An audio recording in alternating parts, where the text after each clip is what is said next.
So now all we have to do is see if the volume works.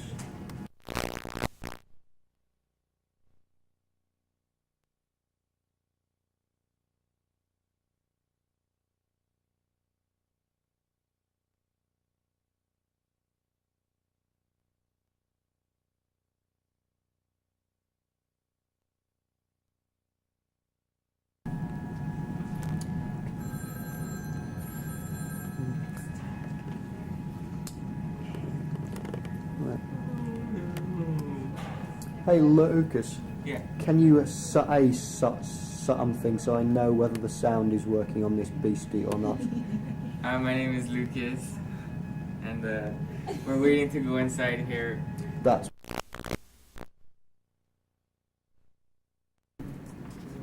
And what we could do with it now is just a little bit of a scream.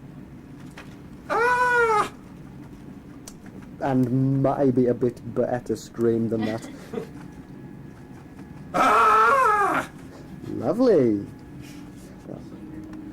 Okay, this seems to be doing just fine. Go for it.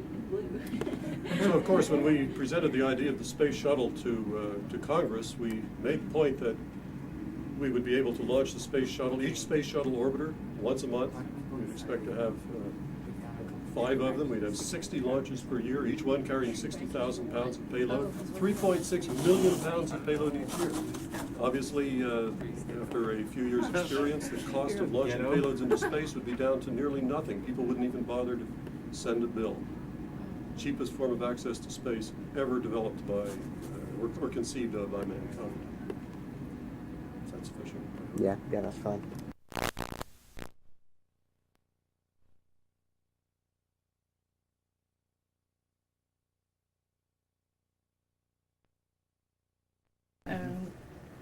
Okay then. You're in hell, scream. I'm burning in hell! Help! Ah! South America have coastlines that line up with one another, that are congruent, if you will. Now, this congruence must be due to the sinking of land that used to lie in between. And it sank along an axis defined by a line of tectonic weakness in the crust. And by the process of equipartitioned sinking power, it sank at equal distances away from the axis and left the two outlines perfectly congruent to one another. Perfect. Huh. Well, I haven't thought about it for a long time. But I guess, who was it? Kelvin. Kelvin. I guess just try to deal with the natural dissipation of heat that occurs in a body. And he came up with numbers that suggested that the Earth, in fact, I don't remember what his conclusions were. But like by his thing, say how old the Earth would be. I don't remember what he said. That's it. Yes. Yeah, I can't even guess. I've got to do the calculation and look it up. Probably a few tens of thousands of years, but I'm not sure. And I guess that proved to him that there had to be radioactivity or something else inside the Earth generating it. So there's a phone call coming. Great. Why not Tom Garrels? He was around back then. Well, canals on Mars, of course, we've all seen those through the telescope, and we haven't found the cities yet and the civilizations that built them, but they're there, plain to see. Let's see. You see the ice caps receding, so clearly they were trying to irrigate the lower latitudes. I think the MOLA topography has verified that the irrigating from the South Pole to the equatorial region was more successful than from the North Pole, because their canals probably didn't flow uphill. That works great. Help! Oh, I'm burning in hell. Oh, has that got a microphone on it? Oh, help, help, help. Just Because some of them are on Mars. yeah, but how all of them are volcanoes. How what? how all those big round things on Mars are The moon. on the moon are a volcano. Now you're on the going to moon. discredit me. I didn't think those are impact craters. All right, so what do you want me to say? Just tell us about the theory, the idea that led to the belief that all of those round things on the moon are volcanoes. Oh, on the moon? Yes. Oh, well, you said Mars. On the moon, of course, they're volcanoes. Those big round things are just big round volcanic craters, and you can see it's thrown out ejecta, just like a regular. Well, not actually caused by craters, but that they're just regular old everyday volcanoes. Like the original idea, one of the original ideas about how those were formed. The original idea. Are you going to embarrass me? No, not at all. Not at all. You have to get Dora. No. This is for faculty. Even The original idea that they're all craters, all volcanic. Well, they were all volcanic craters until recently when they became impacts. Right. Very good. So all of these big round things, these are big volcanic calderas that were formed by giant explosives in the interior of the moon. Very good. Do you like that? That was great. That was Good. great. Right on. Wow. Guided tour? No, thank you. Yeah, I'm trying to hold on to Have my you That's what you spoken ought to with do. anybody Yes, we can do that. upstairs? Show all of the Like in his, did you Historical talk to Bill things. Clinton? It's the original office. Hasn't Haven't done changed. anything. No, that's right. Hasn't Do you have like all the changed. original journals and 30 everything in years. there? Yes. I've Oh, got okay. everything. You I know, have he didn't recommend the it. desk, the great. Have you been in my office? No. Oh, you haven't seen the great You know, table there? You know where that came from? No. That came from a World War II battleship. That's true. Wow. Wow. I didn't know. It was war I wonder surplus. The if how Kuiper Bill bought would be interested back in in questions. He's, you know, he works with, oh golly, when was it? 60 something when they moved here. They bought World War surplus furniture from World War II, and he got all this stuff that was naval. That stuff all came off Our of World War Bailey's number II is ships. 621 Cool. I've got it. 8737. Now you got I'm it. telling You you, should that's take that home with you. Historical, Huh. it's a Is it? historical Nothing. office. Like, isn't what funnies do, but don't So tell me. I'll give you a tour sometime. Sometime. Yes. Sometime. I'll have to save I up. don't think so, You but he's a real have nice to. guy. I have books there. I can show you a Oh, yeah. textbook I had when I was in college. Okay, A thanks. geology textbook that costs $5, brand new, with wonderful paper like this, you know, this silky paper. Did it say anything about plate tectonics in it? No. No. Well, there you go. I think it had Meteor Crater as a volcanic crater. Very good. Very good. But it only cost $5. $5. Wow. Try to get a book with that quality paper for $5. No way. All you need What's to my do. motivation? You're burning in hell. That's about it. Okay, so audience here. Yeah, yeah. That's Like, the this is flames. the bottom of the frame? Yeah, yeah. About that. We'll do it pretty well. So just whenever you're ready, I know a great joke that goes with this. go for it. This is terrible! It's terrible! It's not as hot as it's supposed to be. It's almost comfortable. Help! Help! Got that? Yeah, that's great. Very good. Thank you.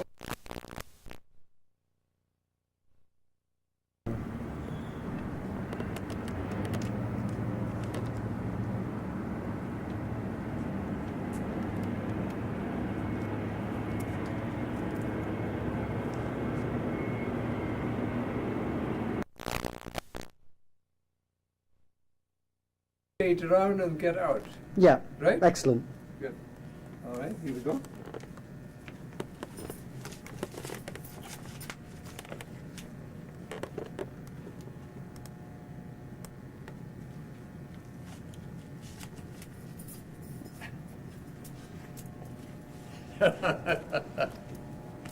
How's that? Thank you. And it has to be kind of silly. If you could do this as if you believed in it, as if you believed there were canals on Mars based on the Lowell Observatory pictures, that kind of thing. You want Difficult, I you know. want it seriously as a topic. At first, before you're filming or so, Mhm. for a thing like this, I don't want to get critical about Percival Lowell. That would not be nice. Right. Huh? Okay. Yeah. And I don't want to do that because he was a very interesting man. Mm. But he had seeing problems, that is the steadiness of the images you see, and because of that, and the eye seems to line up things and likes to line up things. Same with Space Watch, for instance, the very faintest trails we find not with the CCD, but we find with the eye. Well, still. The eye is very good at lining things up. Mhm. And that's what he was doing, because he had poor seeing there at Flagstaff. After all, it's close to a city even then, Mhm. although it was a small town. And that's how he got to see all these lineups. So that rather soon after that, George Ellery Hale at the Yucca Observatory, and also then fairly soon after that in California, was repeating that, and also they did it at the Lick Observatory, where they had a good climate and the seeing was good. They didn't see it. Right. And so, of course, they started making fun of him and all these canals and so forth. He had just been carried away too much. And it was, in a way, was kind of sad, because he was a good man. And after all, his predictions then led to searching for Pluto, and Pluto was found, even though it didn't turn out to be the right mass. But still, he did some very nice things. The interesting thing, as far as Tucson is concerned, of course, that Douglas, who was his assistant, Mhm. didn't believe so much in the climate and the good seeing there at the Lowell Observatory. He was a better astronomer than that. And he said, you have to go south, you have to go where Tucson is. And he started then here, the observatory, with the 36-inch right here on the flat. And if you, I don't know if you can shoot it right there. That is the picture of the 36-inch right there. No, not this. I don't know if you can fold it in. That is the picture of the Just down here. 36-inch right there when it started. Great. And that's how Douglas started here, you see. And he had then a violent argument, actually, with Percival Lowell. And Percival Lowell didn't want to have anything to do with him anymore. Hmm. And that's how the observing then started here. Great. What next? I think The videotape. All right, this year, maybe it's just best to leave me out of it, okay? okay then. Thanks. Okay, all right.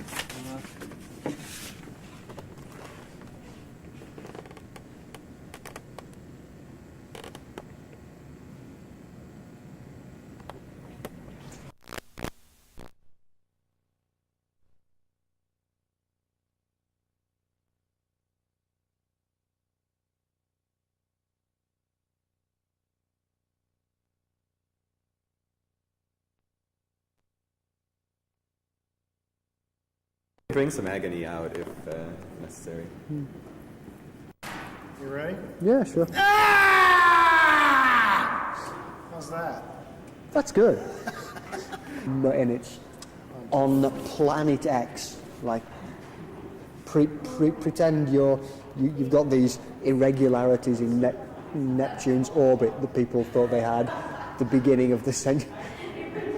Irregularities in Neptune's orbit that folks thought they had at the beginning of the centuries, and how Planet X was the only way to describe these, and that we need to go out there and discover Planet X. Let me think about this a bit.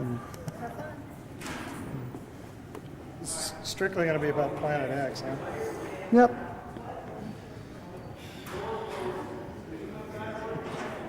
You picked the wrong person. I don't act well. It's just what we want. I'm sure you should be able to make something convincing up. Let's see. Do we believe in the existence of Planet X? We have to believe in the existence of Planet X after all. We couldn't understand the orbit of Neptune if we didn't believe in the existence of Planet X. Where would the Kuiper Belt objects come from if it weren't for Planet X? Besides, we have to believe in it. After all, maybe it's Planet Z. Planet X, Planet Z, it doesn't matter. Does this make any sense to you? You should run through it. I mean, if he's going to do that, make sure it works. Yeah, you would think so. What do you need to do? I'd like you to hold these Christmas decorations and scream. If you could just hold them in front of your chest. Yes, we may want to close the door Yes, to I'm avoid sure we're going to disturbing want Lynn. to, right? So this is the flames of hell or some such thing. Something like that, yes. It wouldn't do to tell you exactly what it is now, would it? So give me a sense. How long should the screen be, et cetera, et cetera? Probably just a few seconds or so, whatever your normal length of scream is. I never scream.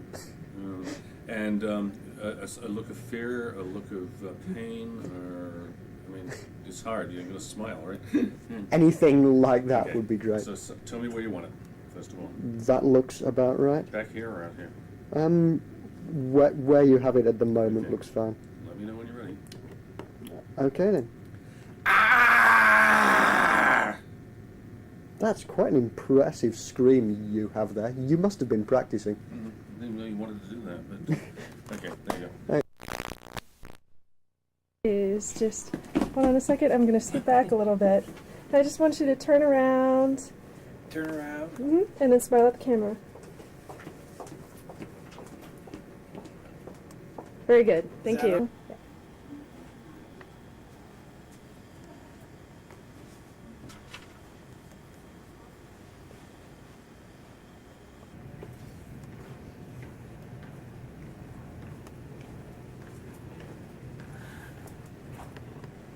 Okay, go.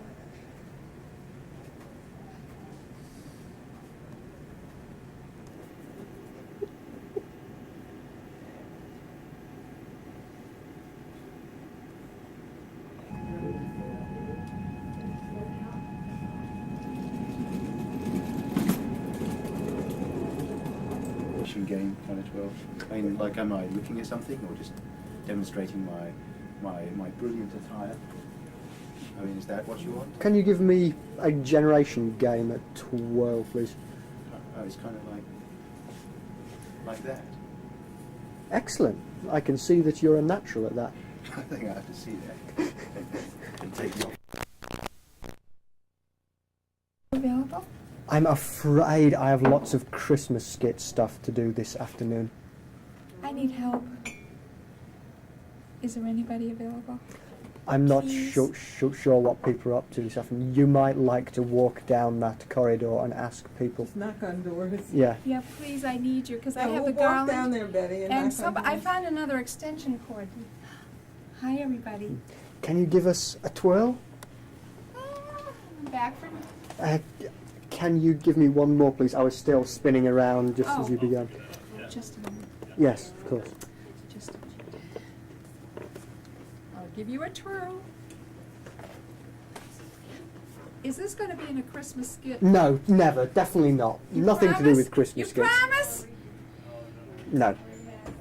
Oh, you're so bad. It'll be in a Thanks for your Christmas help skit yesterday. somewhere. I really appreciate it. The Thanks. help that I had. And everybody's already saying how good it looks. Yeah, up it's there. nice. What do you want? This is the next year's incoming class. The point for being there.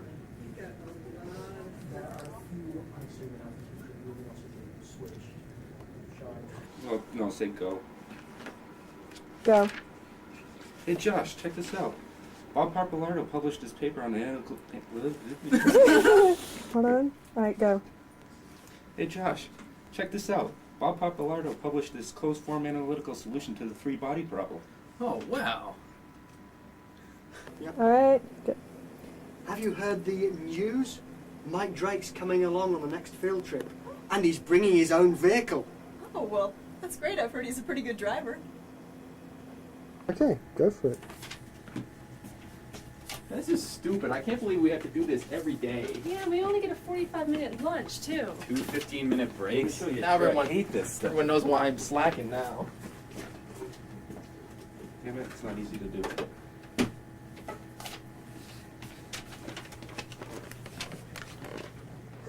I was going to try and has lost tremendous Robert's commanding officer's heroic service to his country. Great soul, dedicated praise of God and the aid of your Those of us alive, please accept my most sincere condolences and our memory to you my deepest sympathy.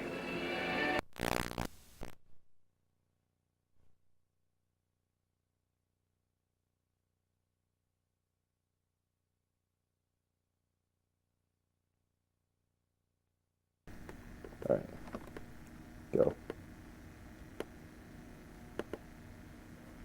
Hello. For the past 6 years, we at Gradco have been at the forefront of the burgeoning instant data products industry.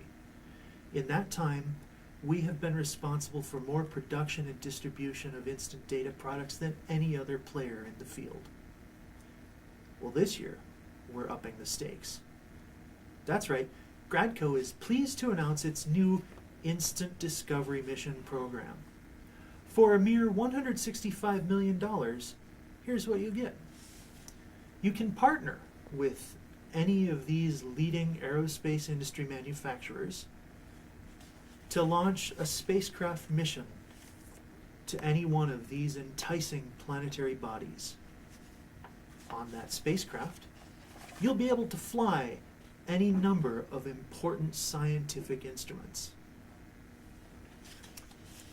With this bold new program of faster, better, cheaper spacecraft missions, Gradco hopes to launch you, our valuable research customers, into the next millennium and beyond.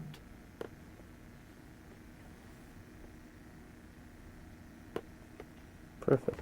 Yes, and this was the last time Fred and Chris were ever permitted in the Lunar Planetary Lab. That's right.